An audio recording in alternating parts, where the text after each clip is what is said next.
Hello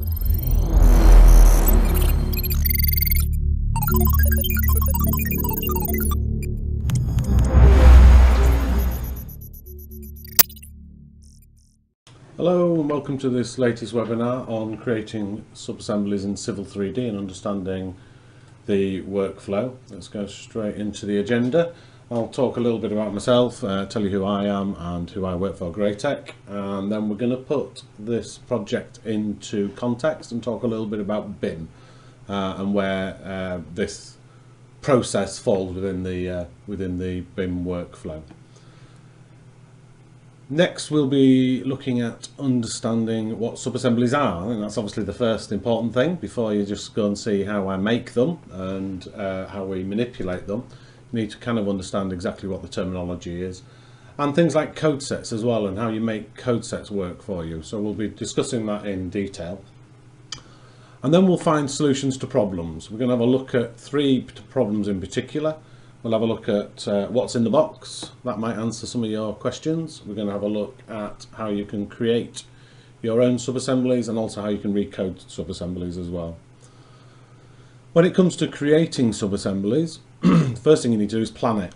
So I will go through the planning process and then how you create the sub-assembly. Now you can create a sub-assembly both in Civil 3D but also in Sub-Assembly Composer, which is installed in when you install Civil 3D. You also get Sub-Assembly Composer, and then once we've created that, we'll have a look at adding it to Civil 3D. So my name's Ian Robinson. I'm the infrastructure technical specialist located here in the UK. There's my contact details there. If anybody does want to contact me, the best way is via email, because I'm often out on the road helping customers. I'll put this up at the end again, so if you don't get a chance to jot it down now, then you can jot it down at the end. So Graitec are a platinum VAR across Europe and gold in Russia and North America. We are software developers. We develop unique BIM solutions for the design, analysis and fabrication markets. We've got a global presence with local experts on hand to guide you all the way. We'll look at that in more detail in a second. So we've been doing this a long time, over 30 years. We've got a strong, lasting pedigree. Our DNA really is we're an editor and a service provider, and we understand the BIM process in detail. And it's customer first. It's always been our mantra. We've helped hundreds of thousands of customers and projects across the world, and we do things like training, and we also do consultancy and support and things like that as well. This is our presence in Europe, so you can see we're very strong across Europe. The dark blue are countries where we have our offices, and the little G's are where our offices are, so we've got an awful lot of offices throughout Europe. The light blue areas are where we have our partners as well. So we've pretty much covered most of that. Obviously we're heading east, and we need to head east some more across the world. You can see that again the dark blue is where our offices are, and the light blue are where our partners are. So we have partners in every continent throughout the world. Okay, let's go back to the agenda and start with a little bit about BIM and put this in context. You've all seen this before, BIM level 2 and all the documentation that it comes with, and that's where we're at. So it's about creating our industry models and then federating them together in a federated model or a collaboration model, working with standards, and it's the standards that's the important bit here. If we have a look at this graphic, which is my preferred one from the BIM task group, you can see we're at here BIM level 2, where we've got all our federated models. We've got our federated model from all our industry disciplines and sticking them all together with data. It's the data that's the important thing here. When you're creating sub-assemblies, you've got to consider the output, and that output has to comply with BIM level 2. So when we name things like feature lines and polylines, or whatever we name shapes within the sub-assembly, these have to comply with the standards that are set out in our BIM documentation. So this will help you understand how sub-assemblies create this data, and then allow you to edit the data yourself and create your own to comply with your own standards. Okay, so first things first, let's have a look at the main event, and we'll start with understanding sub-assemblies. So, the terminology, let's get that out of the way first and let's understand the terminology. This is an assembly, so it contains all the construction geometry required to build a linear structure. It's not a cross-section. So a corridor can do an awful lot of different things along its alignment, and them differences won't be reflected in this assembly. They will only be reflected in cross sections. So it is just purely construction geometry. You don't even need to have them in your drawing. You can insert them and then remove them from the workspace and carry on working and still use. This is a sub-assembly. A sub-assembly is an element in an assembly that has configurable properties. For example, how much surface course, or if it was a curb, what curb type, or if it was a lane, how wide do you want this lane, that type of thing. Sub-assemblies have properties. When you select one, you get a whole host of properties that you can adjust. Some of them are things like, as I said, how wide, how deep, and things like that. But you often get additional properties that let you change things like the codes. You can see down at the bottom there I can put a shape code for the base, the binder, the crown, the lane, things like that. Codes are the makeup of a sub-assembly, and there's three types of codes: point, link and shape. Essentially, point codes are used to draw the feature lines in your corridor. Link codes are used to add materials to your corridor. This could be solid hatches, or render materials when you're looking at it in 3D. And shape codes are used to create the solids and calculate the volumes. So we'll be doing some of this, we'll be doing all of that within our problem. So let's have a look at the kind of problems that we need to solve. We've got three problems we're going to solve today. And the first one is this one here, where the grading for this dual carriageway, for example, is interfering with the gardens of the houses. So I need to adjust that grading. I need to vary it in width so it doesn't interfere with them houses. So this can be answered by what's in the box. So the first place to look is, have I already got a sub-assembly that will answer that problem? Then the next problem is, I've already added a sub-assembly that's in the box and the feature lines don't show, or they show incorrectly like they are in this example here. They're just showing as white lines. So how do we recode our feature lines?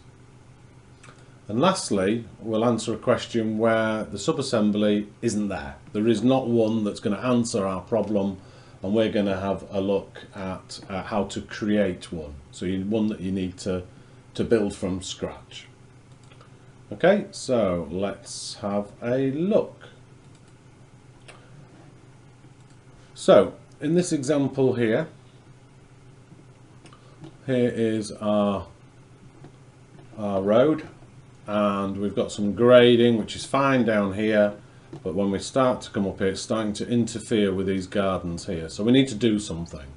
And the answer is we either shorten the grading and steepen it, or we just steepen the grading. So we need to have a look at what's in the box. Let me just fade that out and thicken that line so you can see where the problem lies. Okay, so the first place I'm going to go is I'm going to go into my tool palettes, and we're going to have a look and see if there's one that answers the problem. So that is a earthworks or a grading, or it's called a daylight in here. And we'll have a look and see if there's one that will answer our question, and then we'll see how we can find out that information. So the name is usually a good start. So there we are, daylight maximum width. That sounds like a good contender because I want to vary that width.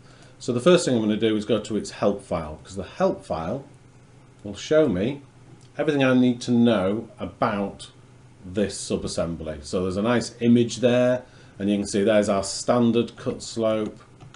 And when we place a maximum width in, it's going to steepen it, which is great. And then we can have a look at how steep it becomes, and then you can mitigate against that. If you scroll down, you'll see the input parameter. These are all the things that appear in the properties. So when you select a subassembly and go to properties, this is the list of things that are in there. And there it is, maximum width, and we can set a value to that. So that's quite good. It's not quite answering my question though, because this varies in width. It's not one constant width. I don't want to take the minimum value and apply that all the way down the assembly. So what I could really do with is a target. I could say target that line. That would be useful. So let's go keep scrolling down and see if there's any targets. So in the target parameters area, you'll see you've got a maximum width target parameter, which is useful. And that may be used to override the fixed maximum width value. So that's perfectly going to answer my problem. And then if I keep scrolling down, you'll see you've got things like the code sets and the coding diagram, just to show you for the future. Okay, so let's have a look at that. So if we go to our assemblies, we can place on the assemblies the earthworks, and in the properties you can see you've got this maximum width, and I can set that to whatever value I want in here just by using the subassembly with maximum width. But because it's got target options, we can go into our corridor and, oh, that's the surface I've picked. I need to pick the corridor, don't I? Where is it? Oh, turn my selection cycling on, that will help. Corridor. We can go in here and we can have a look at the target parameters. So I just need to work out which one this is. So it's that one and that one. So we'll start with that one. Go into our targets. Now if the help file says it's got targets, we should expect to see a width target for our daylight, and there it is. So width target on the left. If we hit none, we can go, you can see in there you've got alignments. So if you have an alignment you could use that, but if you haven't, you can use feature lines, survey figures or polylines. I'll go and select it in the drawing, pick our line and hit enter. So it's going to target that. Okay, we'll hit OK. And we'll do the next segment as well. So again, I'll hit the targets, width target, daylight on the left, none, select from drawing, pick our line, hit OK, hit OK, hit OK, and rebuild. So it should cut that back. There it is. It's now cut back to here. Now you can see the contours get narrower. They vary in width. So the question next is, what is that slope? So we can have a look at that slope just by simply adding a slope label. Let's do a 1 pointer and just place it there. You can see it's a 1 in 1. So you need to then mitigate against that. Obviously if there was a footpath down there, there'd be barriers, etc. that you would need. Maybe you put some ties in, or maybe you consider retaining it, putting a retaining wall in. But that will answer a lot of questions, and in here there are hundreds of sub-assemblies. Whether you pick lanes, there's hundreds of lanes in there, and they all have these additional things that you may have kind of ignored in the past. You'll find that a lot of the questions you're going to come across you can answer in here. Okay, next we're going to have a look at code sets and recoding. Now if we look at this example here, we can see this corridor. I've cut it back just to from 550 to 590 just to make it quicker for the webinar. But it's using this sub-assembly. And this sub-assembly has a barrier on it. We're not seeing it in plan view. If we look at it in model view, there it is. So the barrier is there. So the lines are not showing. Now this process would be the same if the lines are showing just incorrectly, is the wrong styles, etc. But also when things lines are not showing. Okay. Now the reason the lines are not showing is because in the code sets we haven't put them lines in. So them lines are not being described in the code sets for the corridor. So in plan view it doesn't know that they're there, so it ignores them. It's actually quite handy because you could use that knowledge to be able to hide things that are on your corridor that you don't want to see in plan view. Okay, right, so to add them, I'm going to just go over to my assembly, which is here, there it is. and we'll have a look at the subassembly, and in the properties you can see it's got some feature line codes called barrier, and they're not showing. So if I just select my corridor, I can do this in the settings as well, but if I just select my corridor and go to its properties and go to the code set and look at the point codes, because the point codes are used for stringing together all the feature lines, you'll see there is no barrier code in there. Oh, it is. There is a barrier code in there. Go to the feature lines, and the barrier code is currently set not to display.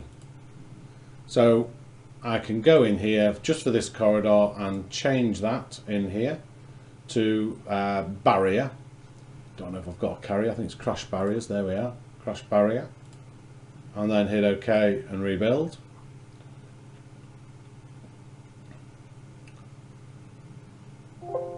Rebuild the corridor. Don't know what that delay was about, it was a bit of a worry, wasn't it?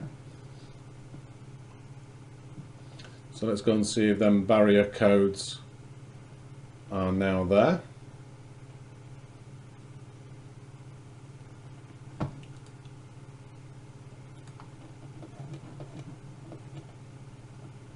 And there they are. So that's now our barrier code. So that's a simple way of showing that.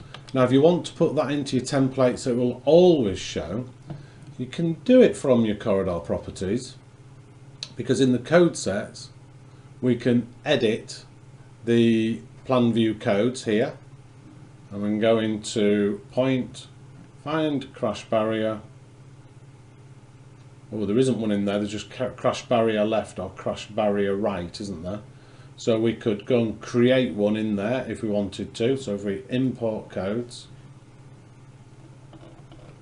that will allow us to add in any codes that we create. This will include any codes that you change in here.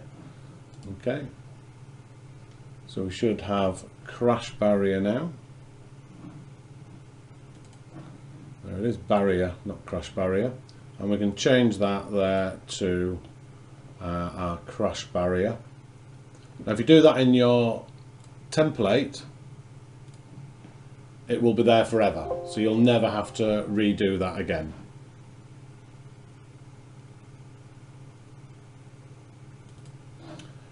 Now I want to do more than that though, because it's showing the same lines for the top and the bottom, and that's because in the subassembly, if I go and pick it, concrete barrier, I select that and go to the properties, in there it's only showing feature line codes, so it's got the same codes for the top and the bottom of the barrier. What if you wanted different codes for the bottom of the barrier, so a barrier base and a barrier top? Now I got this barrier from the UK design, and there is one in there called a simple barrier. Brain, where is it? It's in here somewhere. Concrete barrier. So I got that from there. Now all of these things that are made in the UK country kit are saved in the source file folder. So if you go to your C drive, Program Data, Autodesk, Civil 3D 2019, if you're using the British English install, it's ENG. If you're using American English, it's ENU. And obviously for other languages, you'll have your own. So France, FRA, for example. You go to Imported Tools and then the source folder, and they're all in here as PKT files. PKT being the file format for Subassembly Composer. So there is a concrete barrier in here, and we can open that up and have a look at it. So this is the concrete barrier in Subassembly Composer. Don't worry if you've not seen this before, we're going to go in and we're going to make one from scratch in here, so you'll see how it all works. But essentially, all these dots here, all these circles, these are the feature line codes. So we create the properties in the input-output parameters, we create target parameters in the target area, and we give it a name, etc., and put the help files in the packet settings. So in here we've got this barrier point code, which allows the user to type in whatever they want in that field there. So let's have a look. So this point here is one that shows, I'm not sure which one that is. We'll have a look in a minute. I suspect it's after P2, so I suspect it's P3. And then there's P12 is the bottom barrier code. And then the top barrier codes are P7 and P9. So we can go in here and have a look. So let's have a look. P3, yeah. So that's that one there. And that is using the point code barrier point codes, which is here. And then if we have a look at P7, there it is, P7, that's using the same code. P9, same code. And P12, same code, barrier point code. So what we want to do is we want to change P12 and P3, and we're going to create a new barrier point code. Okay, so I'll just pick that one and I will create a new parameter. I'm only picking that one so it puts them in the order, you see. And then this one here, and I'm going to call this one barrier point code, but actually I'll call it barrier base point code. So that is going to be a string, isn't it? That's all it is. Always read the error. So barrier, I'll just make it one word, base, like so. There we are. So we've now got this barrier base point code that can be in the properties that will allow your user to put whatever they want in there. So I'm just going to copy that, go to point 3 and change it to use that value instead. I'll do the same with point 12. Point 12, barrier base code, and there we are, we're up and running. Okay, so I'm going to rename the packet. I'll call this one subassembly name concrete barrier detailed, or whatever you want. And I'll put with base codes, like so. And then we're going to save this. So I'm going to do a file save as, new PKTs. Now I did this, those of you that were watching the webinar and the software, the webinar software went down, you'll see I've already done that one, so I'll just call this one version 2. Version 2. And then we'll hit save. Now we need to insert this into this drawing. So all you do is you go to the Insert tab, Import Subassemblies, go and find that file. So that was on my H drive, work, webinars, Subassembly Composer, new PKT, and there's the one we just created. So I'll open that. It's going to land in my UK design palette, but I can choose whichever one I want it to do. So I could create my own palette and place it in there if I wanted to. I'm just going to place it in that one. So you should see at the bottom of the list, there it is, concrete barrier detail. You can move it wherever you want in there. So if I just put it in there. So what we'll do is we will delete that barrier and we will place this one on. Now note in the properties we now have that feature line code barrier base. Like so. Now in our corridor that code doesn't appear, does it? So we have to import it again. So we'll go into the corridor properties, we'll go into the codes, we can edit it here, go and import codes because barrier base doesn't appear in here, so we'll go and import codes, go and find that. Wish I hadn't moved around now, you'd be getting dizzy. Let me just pick that one, and you should see barrier base is in there, and what we'll do is we will create a new feature line code. Okay, so I'm going to pick crash barriers as a starting point, copy that one and give it a new name, crash barriers base. Wasn't made by Autodesk, it was made by me. And then on the display thing I just want to tell it I'm going to put it on a new layer. So I'll create a new layer. I'll call this layer the same one for the coding, CSS underscore 30 underscore 14 dash M underscore feature lines crash barrier base. We'll not make it yellow. Let's make it oh, what should we go with? That one? Let's go with that one. We'll leave it dashed, which I'm happy with. Line weight I'm happy with. Lock no, on yes, freeze no. Yep, let's go with that. So there we are, that's the layer we're going to put it on. Now with these windows, just like when you're creating surfaces, all objects can have different views in plan, model, profile or section. So in plan view it's going to have that layer. In model view we want the same layer, and in profile view we want the same layer as well. Okay. In section view you can put your own markers on it, so you can have different markers in section view. So let's go with that. Okay, Karash barrier base, happy with that. Hit OK. So now in our point codes in here, you'll see that it doesn't exist. If I apply that and rebuild the corridor, I'll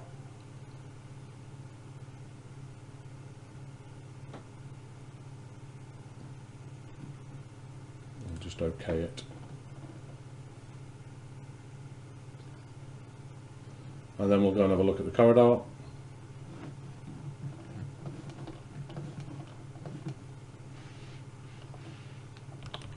There is our feature lines. Okay. Now they've not come in dashed. Let's see what's gone wrong there. So remember I set it as a dashed one. I'll just do it in the corridor properties again. Go to the feature line tab, barrier base. Let's just have a look. It might be something I did wrong. We'll work it out as we go along. Oh, there we are. Line type by block needs to be by layer. That should come in dashed now. Rebuild the corridor.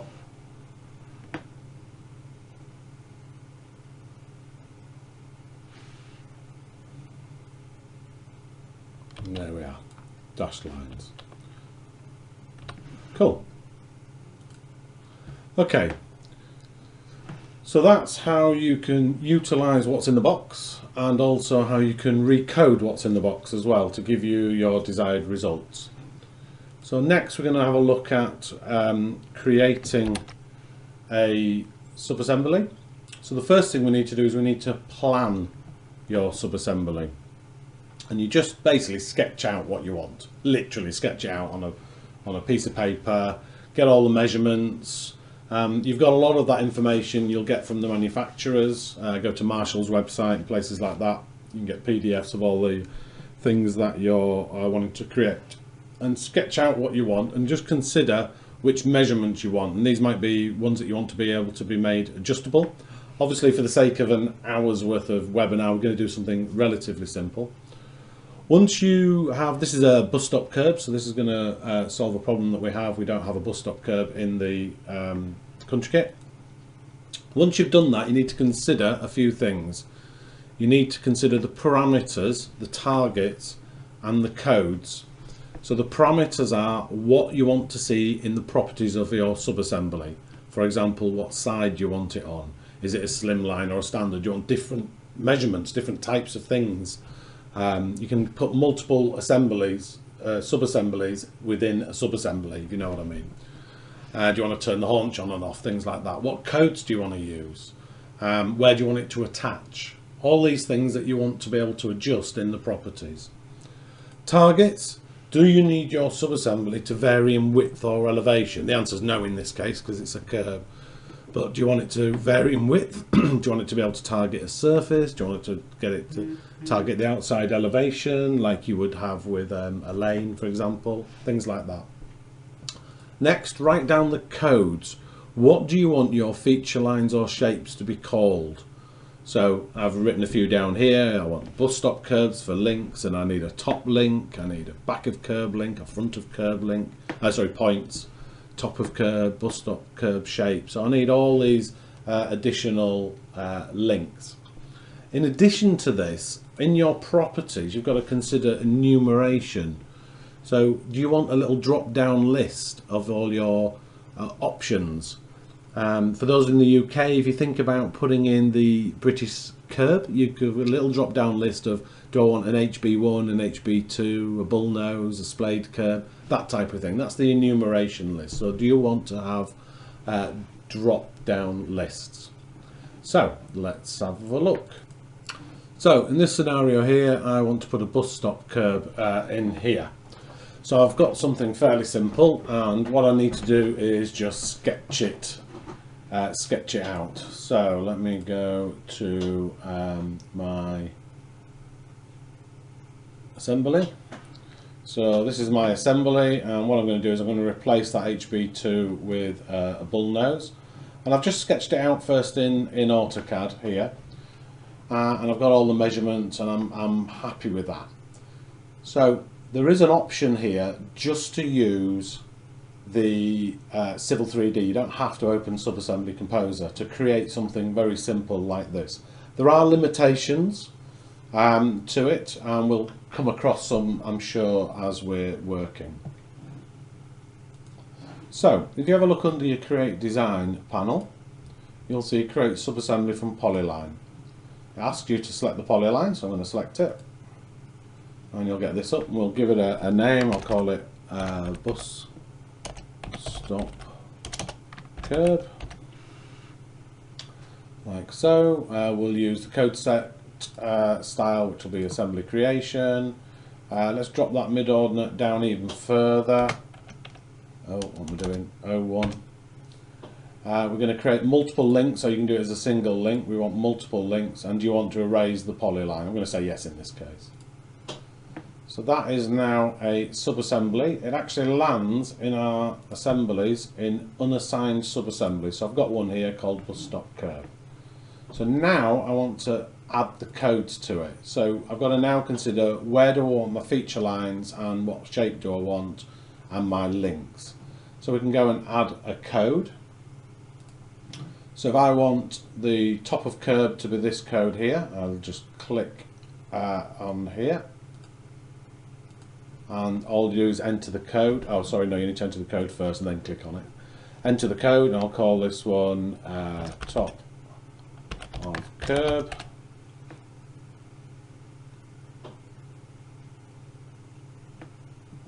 Enter, and then select it. So I'm going to select this point here.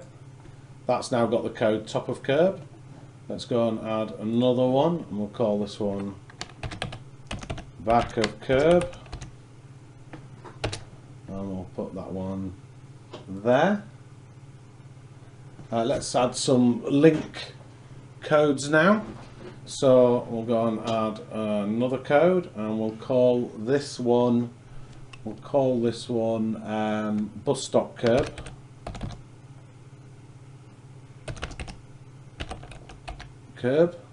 So bus stop curb. You can add multiple links as well, multiple codes. You know, like you put a comma and then top. So for the top of the bus stop curb, you can have that on. So I'll just hit enter, and I'll pick the link there. Now we need to repeat that for all the links on the top, and there's going to be lots of them. So let's do that one again. Bus stop curb. I'm going to copy that this time. Oh no, I'll do the top as well. Comma top.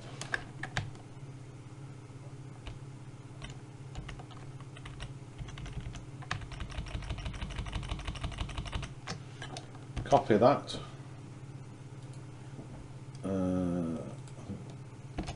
Copy that. Enter. And now we need to pick all of the links. Paste.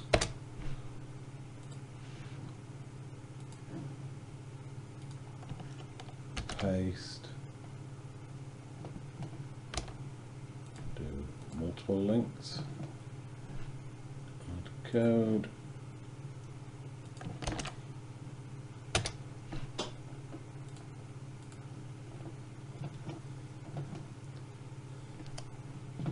Okay, I'll just continue and do them ones.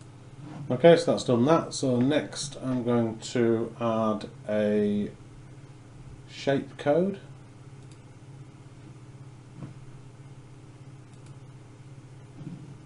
Select the links. So I want to pick all of the links.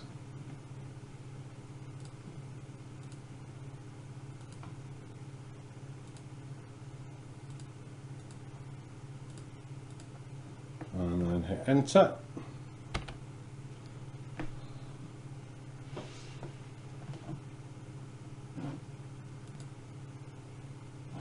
Okay, so let's add a code to the shape. I'll do bus stop curb. Pick the shape. There we are. That's added the codes to there. The next thing I need to do is create an origin, so where I'm going to link it to. So I'll do a modify origin, and I'll pick that point there, and that's now my insertion point. So this is my unassigned one. I now need to assign that to an assembly. Okay, so I'm going to place it on here. So all I do is add to assembly. Oops, press the wrong button. Add to assembly, and you place it on the code you want to put it on. And that will add that to the assembly. So I can move these to there and delete the old curb.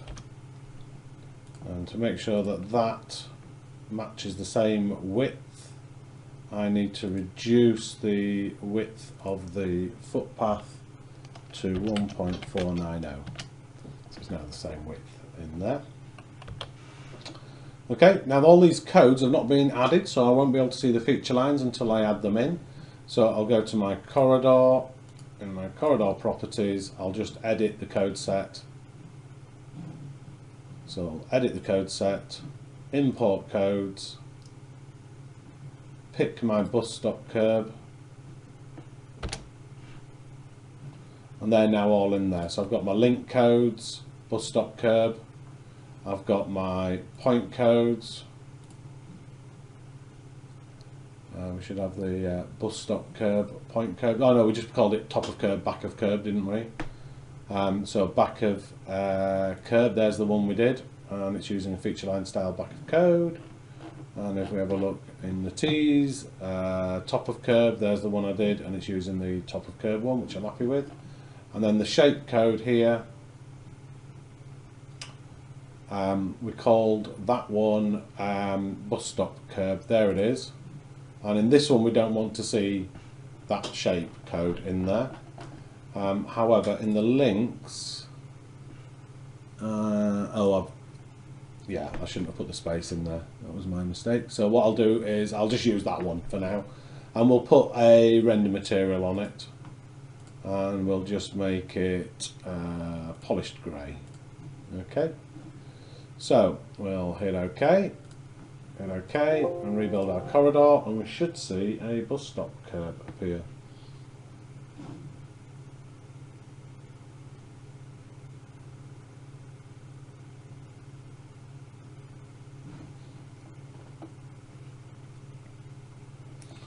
Let's go and have a look.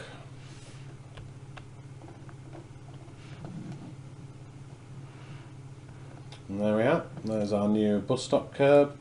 And if we view that in the object view, obviously I've not put any transitions in there, but you can see you've got your new curb in here, okay, which is rather nice. One of the restrictions of doing the way we've just done it was the arc. Oh, I've moved it, haven't I? I've put it in here.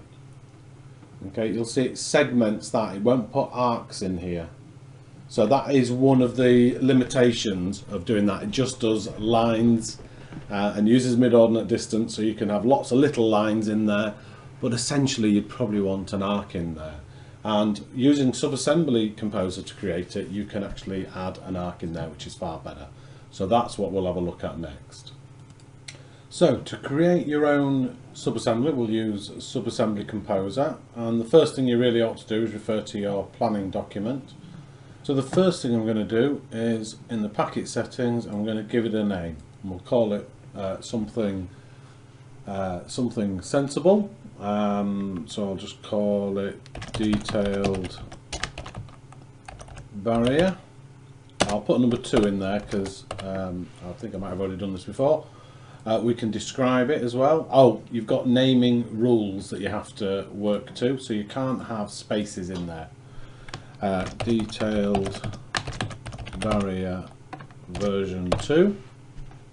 You can describe it in here. You can also add help files and images, so I can go in and add an image. So I've got an image in there of my bus stop curb, and you can also add help files in there as well. So I've got a help file which is just a PDF or a Word document, etc. In that. Next you decide your input and output parameters. Now before I do that, we need to consider whether I want some drop down lists in there. So maybe I'm going to put two types of curb in here. If you go and have a look at bus stop curbs, you'll see there's a slimline version and a non-slimline version. So to add like variables where you can have choices and drop down menus, you do enumeration. So if you go to view and define enumeration list, okay, and we'll create enumeration, and we'll call this one curb type, and then we'll define the options. So item number 1 will be slim line, and item number 2 will be standard, like so. So I can use this curb type now in my parameters. So let's go OK. And in the parameters there's always a side option. You should always set that to left or right. Doesn't matter which way, it's just the first, when you first put one in without changing anything, it'll put it on the left. If you click again, it'll put it on the right. So we'll decide the parameters. Let's go and create a parameter in here, and we will call this one type. The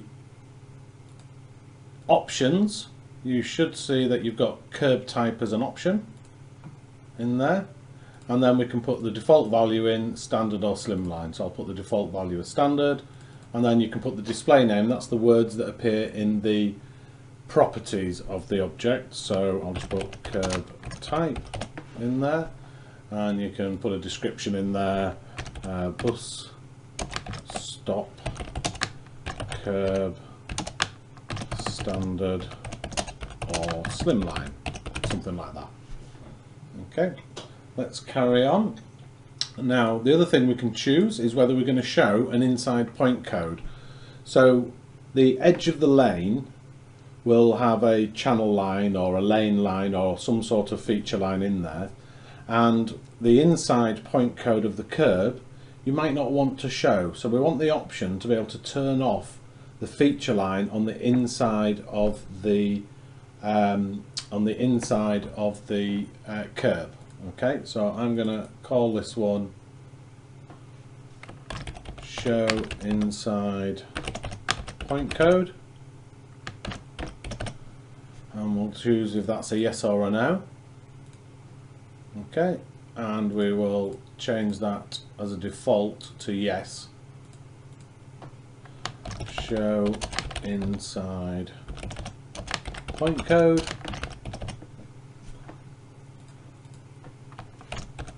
turn on off inside feature line, for example. Okay, so then let's also add a parameter which allows the user to choose what the inside point code is. So we'll call it inside point code. We'll make it a string. Oh, what have I done wrong? I've left a blooming space in there again. Did you see that? Inside point code. Basically all database stuff, so you just got to remember that you can't leave gaps or use special things. And the default value, we'll set that as bus stop curb. Okay, and inside point code, and you can put choose feature line style, something like that, whatever. Okay, so we've got side show inside point code, inside point code, and type. So there's going to be the properties for it. Obviously you can do loads of these. You'll see some of the sub-assemblies I've got loads. In the target parameters, you would choose if you need target parameters. We don't have any on this, so I'm just going to leave that as blank. Right, let's go into our flowchart. So the best way to work with this is to put sequences in, so you can group together different types of functions, just to make it a bit easier to see what's going on. So I'm just going to add a sequence in here and give it a name. Now what I'm going to do here is I'm going to create a sequence which allows me to do, set the inside point code. Okay, so I will call this one we'll just call this one codes, and we'll double click to go inside it, and we'll start adding in things. So I can define a variable here.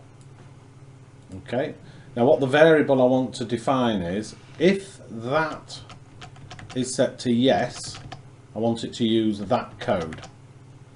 If that is set to no, I want it to leave it blank. That's basically what I'm going to try and do here. So we'll give it a name, and we will call it inside.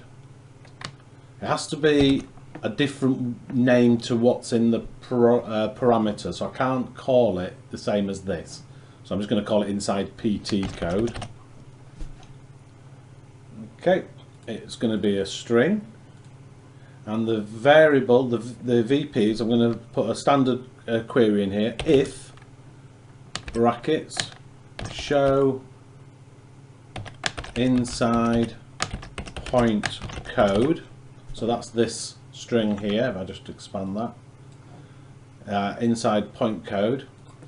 So show inside point code, if that equals yes, you then, as you would in Excel or any other database, you then say what you'd like to do if the statement is true, and then what you'd like to do if the statement is false. So if show inside point code is yes, comma, and then I'll put in what I would like to happen if it's a true statement. So if it's true, I would like to use that inside point code. I could just copy that, couldn't I? Guarantee that I say it correctly. And then you do a comma, and then you put what you would like to see if it's a false code. Now, if I could just type something in, it has to be in inverted commas. Now I want it to be blank, so I'm just going to put 2 inverted commas and then close the brackets. And you'll notice that you get these symbols here in there, and if I click out of there, they should disappear, hopefully. There you go. If I make a mistake in here, so if I get rid of that D, for example, I will get a symbol telling me that there's a problem. It'll say there's a compiler error, so there's a problem with the database, it can't reconcile it.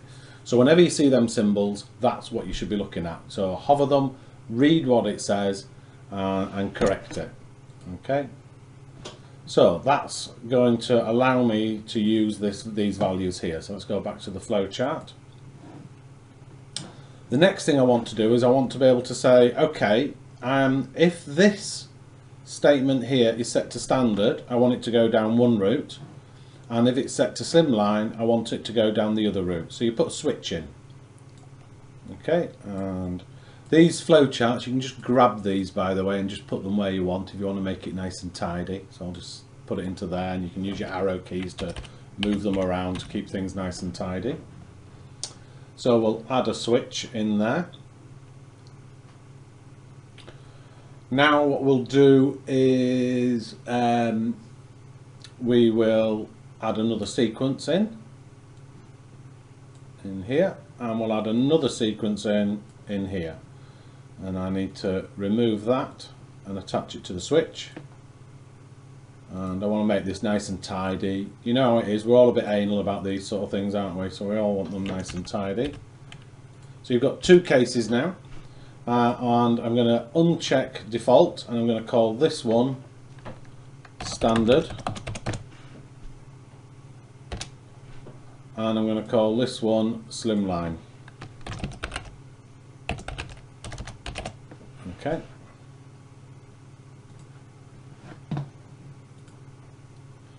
Now the switch itself has to have an expression on it. And what we want it to do is we want that expression to be its value. and the value being standard or slimline. So I'll just put in type, as in the value of this field here, type, and I want to get the value, so you just put dot value. Okay, so whatever I set here, if I say type is standard, it will go down this route, and if I say type is slimline, it will go down this route. Now obviously this is a webinar, so I'm not going to build them all. We'll just build the standard one for now so you can see the principle, and then you go ahead and build the other one. Okay, so in this sequence I will name it standard, and in this sequence I will name it slimline, just to make it easier for me to rectify it. So let's go and build the standard one now. So we go into it and we're going to add in all the point codes. So we'll add, well, not all of them, but we'll add a point code in first, and that will appear there at 0,0. And what we'll do is, this will be our attachment point, and we're going to put the inside point code on it. So it will create a value on it called bus stop curb, or whatever you write in the properties in that field. Okay, let's go and add another point and start building it. So we're going to go from point 1 to point 2, and again if we refer from here, okay, so we've basically done that point there. And what we're going to do is we're going to draw this line down here. So it's going to be 150 mil in the Y, so down, so it'll be minus 150 mil in the Y, and in the X it will be 0. Okay, so we'll go back in here, and what we'll do in there is we will say, so P2 wants to go from point 1, delta X, delta Y, and in the delta X is 0, and in the delta Y is minus 0.15. Okay, if I fit to screen, you'll see I've just created a point 150 mil beneath there. Okay, now I could put a code on there, and if I put a code on there I can get it to draw a string at that point as well. I don't want to, I just want to draw a string there, so I'm not gonna code that one. Now I want to string them together. I want a line between there, so if I scroll down you can add a link between the points, and there we are.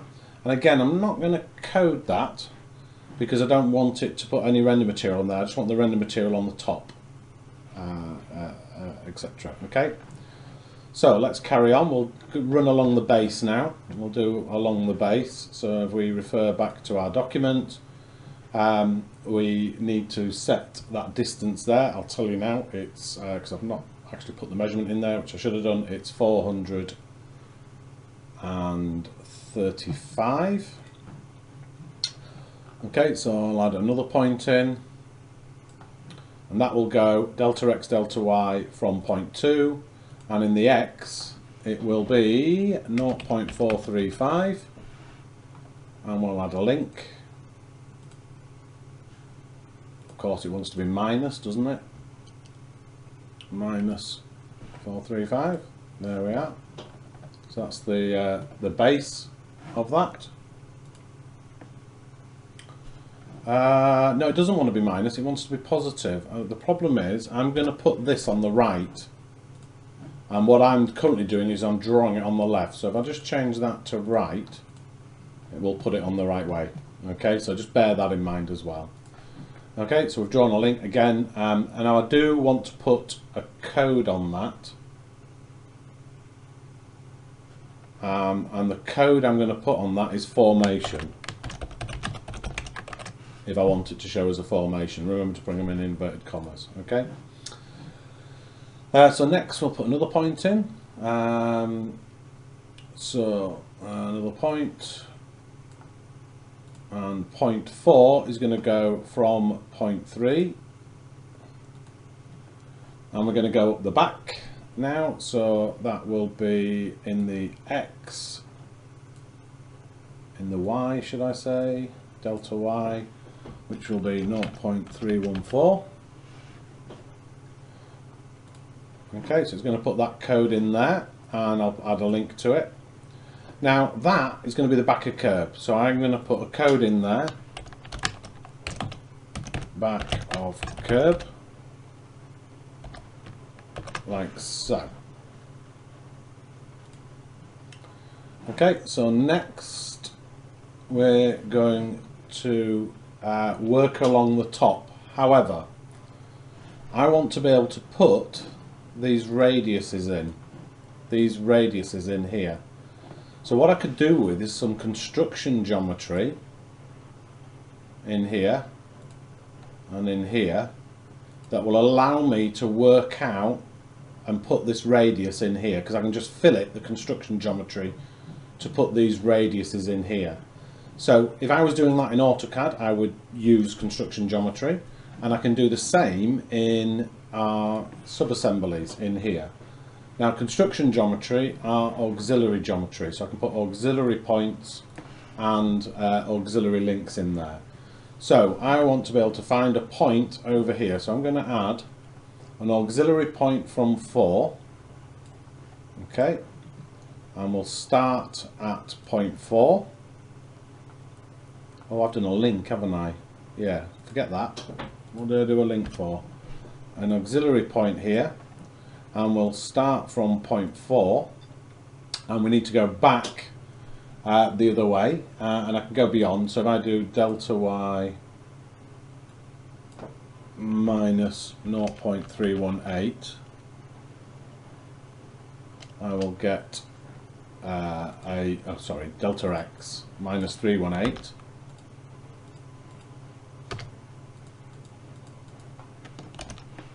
In that, so I'll get a point over there. Next, I want a point from here that can come across here, and then I can join the two together. So I'll put another auxiliary point in from point 1, and we will put that in the x at 0.105, like so. And then we'll link the two together with an auxiliary link. So I'm just creating this construction geometry, and I'm going to do AP1 to AP2.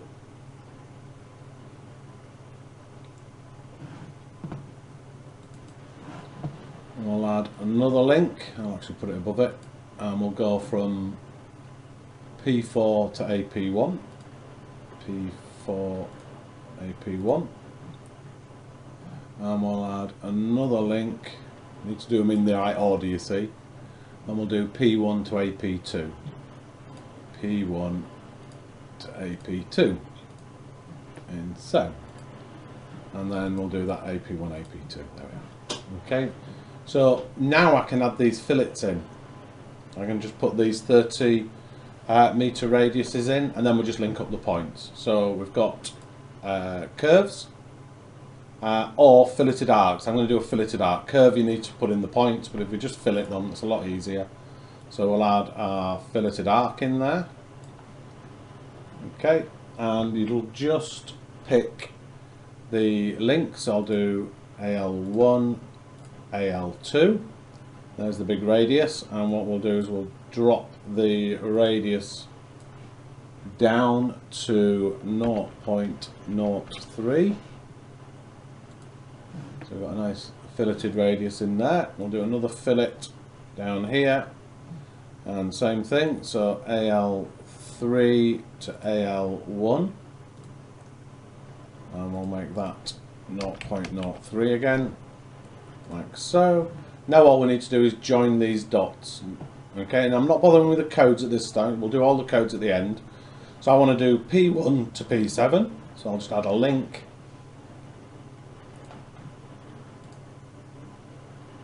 P1 to P7. We'll add another link. P8 to P5. P8 to P5. And then the last link here will be P6 to P4. P6 to P4. Doesn't matter which way round you do them.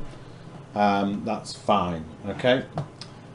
Now we can add a shape. So let's add a shape code. Now the only thing that the shape code requires is an enclosed loop. And all you do is just add the links. You can just kick them in. It just keeps adding a link every time you click that word. You keep adding them until it fills it in. And there we have a shape. So we'll add a shape code and we'll call this one bus stop curb. And then we want to add all these link codes in now, okay?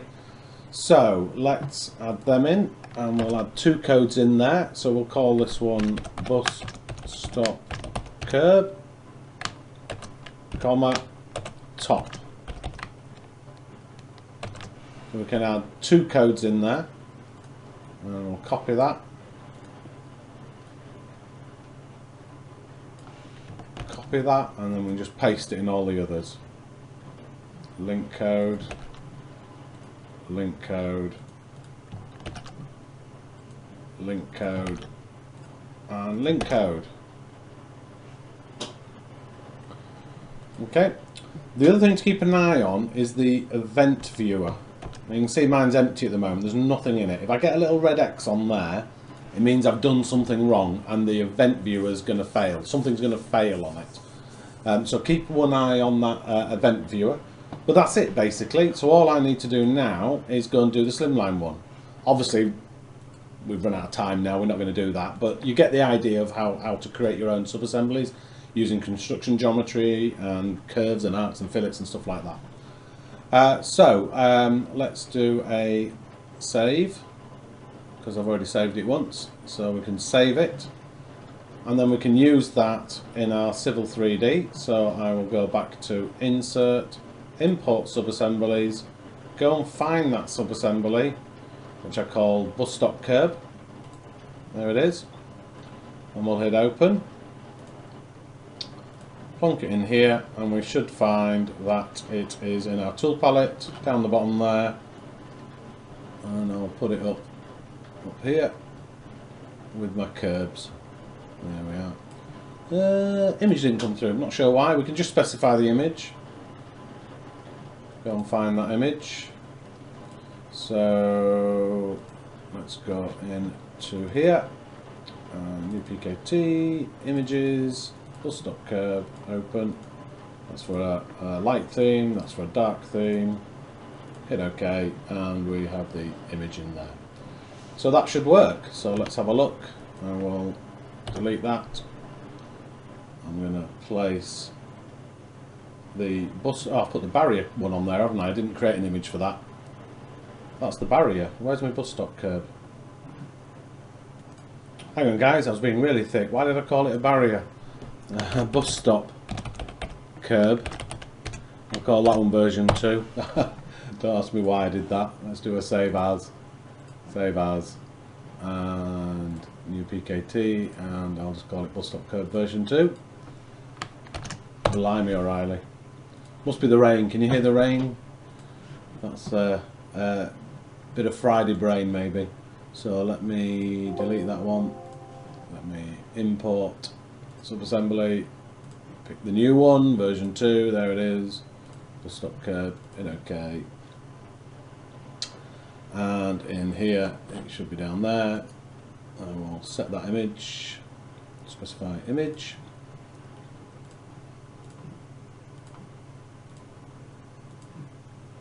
Obviously you can have a different image for the different ones, and we'll place that on here. If we just check the properties, there they are. So I can choose left or right, I can choose chance standard or slimline, I can show an inside point code or not, and I can choose my inside point code. Place that on there, and there it is. So I will move these to there, and set that value of my curb down to 490, wasn't it? So width of curb 1.490. There we are. So now if I rebuild my corridor, you should see the curb suddenly appear in there. So corridor, rebuild, and the curb should appear in there.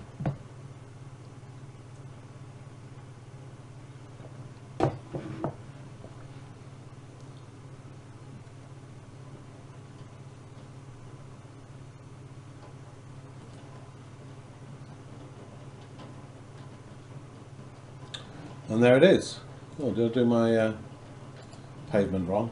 I think I must have put the wrong value in my pavement. And there's my bus stop curb. Now you can see it's empty, so you know how to add the codes in for that now. So I'm actually gonna, what did I do wrong with my footpath? Oh, 1 instead of 4, didn't I? Width 490. Hit the wrong key there. So we know how to sort that out, don't we? Properties, edit, import codes, and all these codes should come in nicely. So I've got my link codes, bus stop curb, and I'm going to put a material on there. Let's put it as polished grey. And in my shape codes, I should have a bus stop curb. There it is, which is rather nice. And on my point codes, back of curb and all that sort of business. In that, so we'll hit OK, we'll rebuild. And then we'll select and view it. And that's us done. So hopefully that's a good introduction on sub-assemblies and how you handle sub-assemblies in Civil 3D. Let me just view that when I get rid of the blue polo of doom. Select object, view it. That's better. And there's my curb. Okay, a new curb. Obviously I need to put a transition in there. Okay.